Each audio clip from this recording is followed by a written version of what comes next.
I've always wanted to build bigger projects, but I've been afraid they just might mess up or that I don't have the skill level or room to build bigger things. But the only way to find out is to just do it.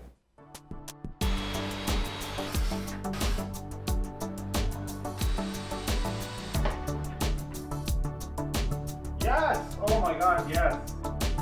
Up to this date, this is my biggest project, trying angled joints and miters for the first time. And I'll show you all the steps I took to build this bookshelf, and hopefully it might inspire you to go out and do something they've never done before too.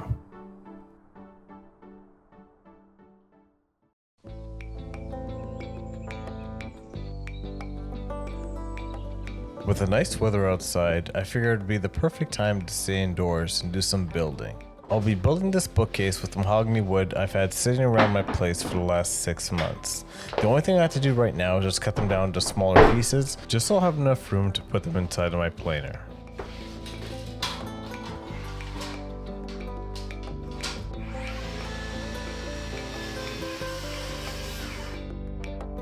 Now I just have to put all the boards to the planer to get it all down to 3/4 of an inch.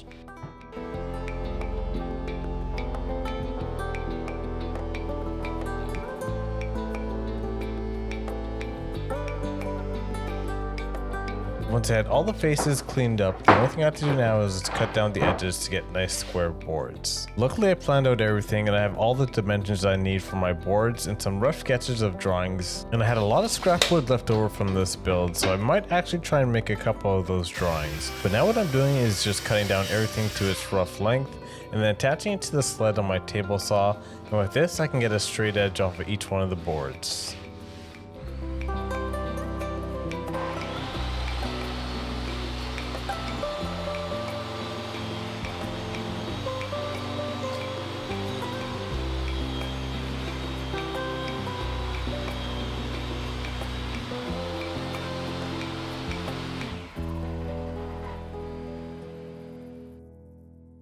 Now that all my boards are ready, it's time to do miter cuts for the base. This is actually the first time I'm doing miter cuts for a build, so right now I'm just setting my table saw to 45 degrees. Now I tested the angle on some of my scrap pieces, and then once I have it all cut, I checked with the angle gauge and I had 45 degrees. And everything was going nice and smoothly. I had all the pieces going through my table saw, cutting them with no problem. And if I had a sled for this process, it probably would have went a whole lot smoother. But I thought the rest of the cuts were going to go pretty well, but then I ended up making a terrible mistake. So when cutting the bottom piece, everything went out perfectly well. The issue came when I cut out the side pieces. I ended up cutting the grain in the wrong direction. So you can see from this video that if I put the pieces together, the grain is running in opposite direction. And I also cut this the wrong size too, it's too small. But that's the thing about woodworking. I mean, you only learn from your mistakes, and at least for the next time, I shouldn't make this mistake. I'm saying that with some optimism. Good thing my local lumberyard always has mahogany in stock, and they planed it down to the perfect size for me, so I can redo the miter cuts and actually get the right pieces for the job. Now I'm just doing a dry fit to see if all the miter cuts work, and then I just have to cut them down to 7 inches so they're all the same size.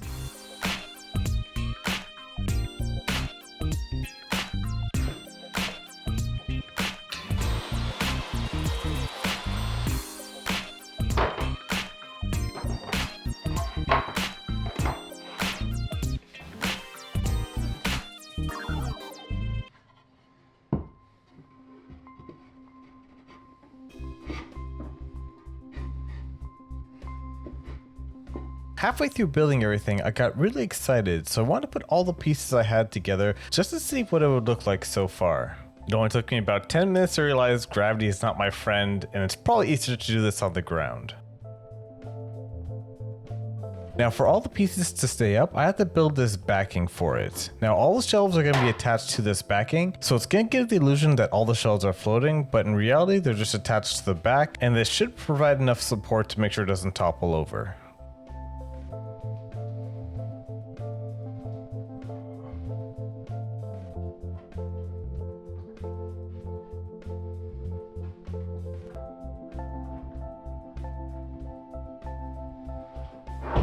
Sometimes it's crazy realizing all the clamps you need to glue up wide boards. I may have some extra ones on there, but wanted to make sure that everything was flat and straight, just to make it a whole lot easier when it came down to squaring off the board.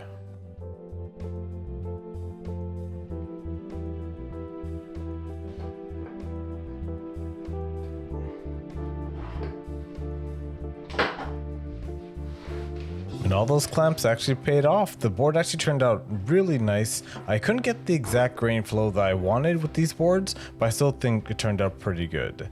The only thing I had to do next was just clean up the glue line, and I actually decided to use my chisel just to get the bigger parts off. And then I broke out the card scraper. Now I actually love using the card scraper, and I actually made a little vise to sharpen the card scraper in, and it works perfectly fine.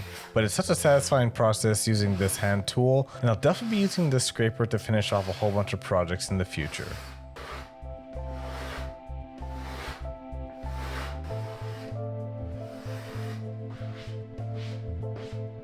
And since I had the rough cut of the back done, I decided to do a second dry fit for all the pieces, and putting all the pieces together slowly saw this bookshelf coming to life, and it started to look really good.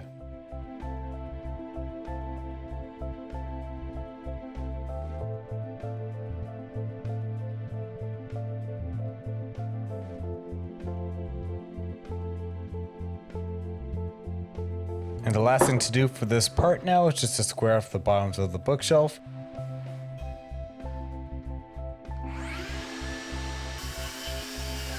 And then cut the sides to this actual length.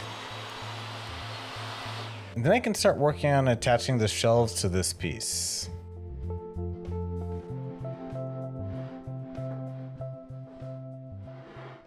Before I actually start gluing things together, I actually have to mark out the dowel holes for the bottom piece. I'm actually going to put in the dowels for the bottom piece first, and then place the dowels in the top section of the bottom piece after I glue it up, just to make sure there's no alignment issues. Now for this, I'm actually using the Milescraft Joint Mate, and this is by far one of my favorite tools to use.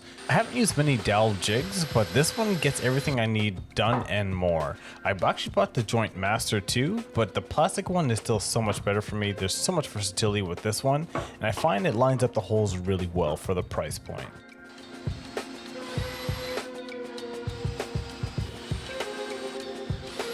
And now I'm just testing to make sure that all the holes line up and that the bottom base is flush with the board. And everything lined up perfectly, and if you haven't gotten this dowel jig yet and you need one, I highly recommend it. So all the bevel joints are going to be butt joints. So what I'm doing now is just applying a layer of glue on, and then waiting 10-15 minutes for the glue to soak in, and then applying a second layer of glue after, then gluing everything up together. Now this actually adds strength to the joints. I actually learned this from the Workshop Companion, and he has a great video out that explains the wood joints and surface area, so you can check that out after you finish watching this video.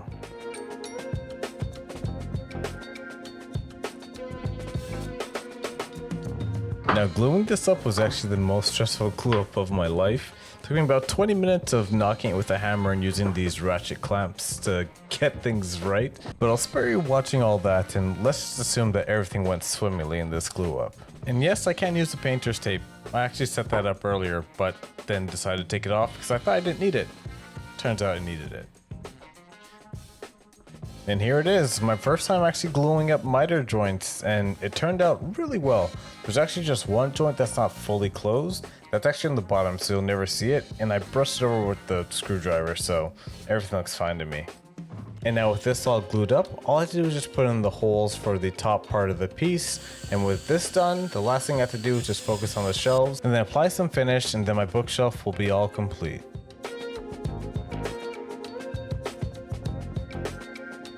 Now drilling in the top shelves followed the same process as the bottom ones. The only difference for these is they were at an angle. So what I had to do is first trace out where the boards are going to be lined up, then using the Milescraft Joint Mate again, I followed the same steps using for the bottom one, and then I made sure I had the shelf lined up with the line that I traced before I drilled the holes into the back.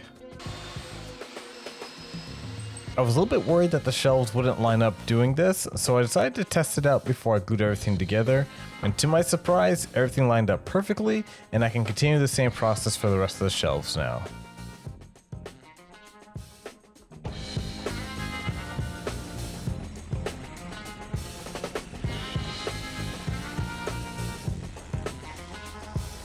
Halfway through doing all of this, I realized I only have to drill out holes on just one of the edges because the holes on the second edge actually don't allow the piece to go in. So I continued that process for the rest of the shelves and then put everything together to see what the final project will look like.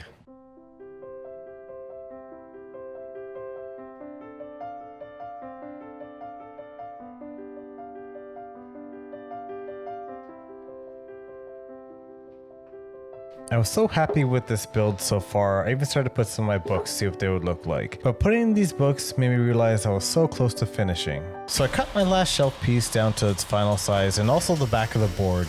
Then started the sanding process, getting everything up to 180 grit.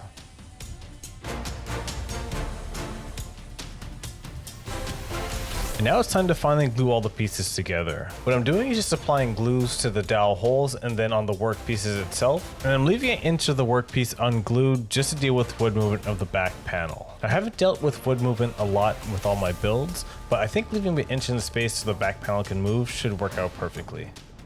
Hopefully, who knows.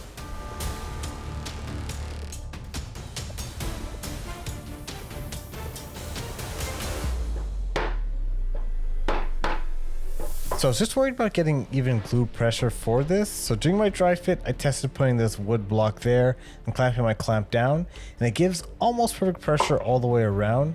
So I did this for all my shelves, and then I actually clamped down some 45-degree offcuts just to make sure I had full pressure going down on all the joints.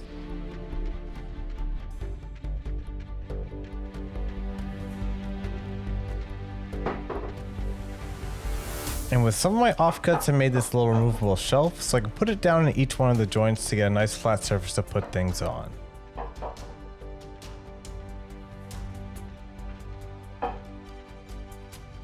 And the finish I'm going to be using is a tried and true Danish oil. It's been my go-to finish for most of my projects. I love the amber glow it gives the wood. And I'll be applying 2 coats for this finish. Now the direction of the can says to apply 2 coats every 8 hours.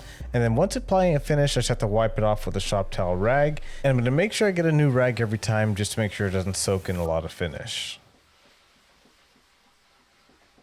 And while you watch me apply this finish, I just have a couple of announcements I wanted to make. First of all, if you made it this far in the video, thank you so much for watching and supporting my channel. I love engaging with you guys in the comments, so if there's anything you saw in this video you want to comment on or you just want to have a chat in the comments, just throw something down there and I reply to almost every comment. I think there's only 1 or 2 that I haven't replied to yet, so it's a good chance I'm going to reply to it. The next thing I want to announce is I'm actually starting memberships on my channel.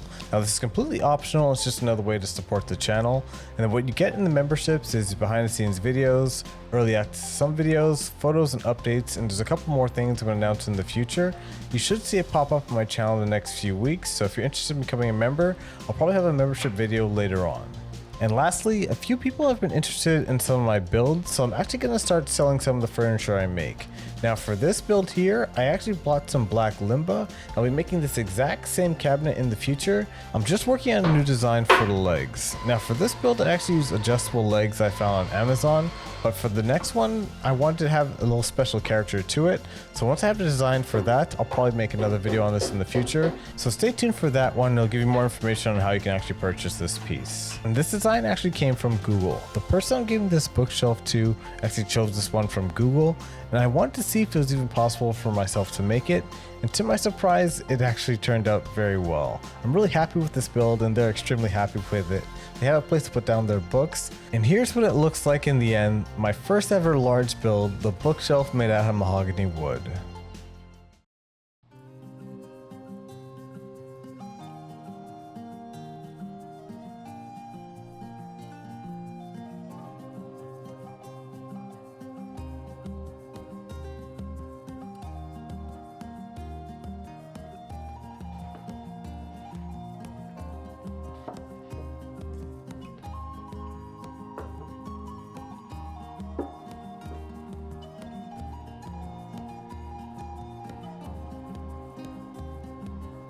Again, thank you guys so much for watching this video, and I'll catch you guys in the next one.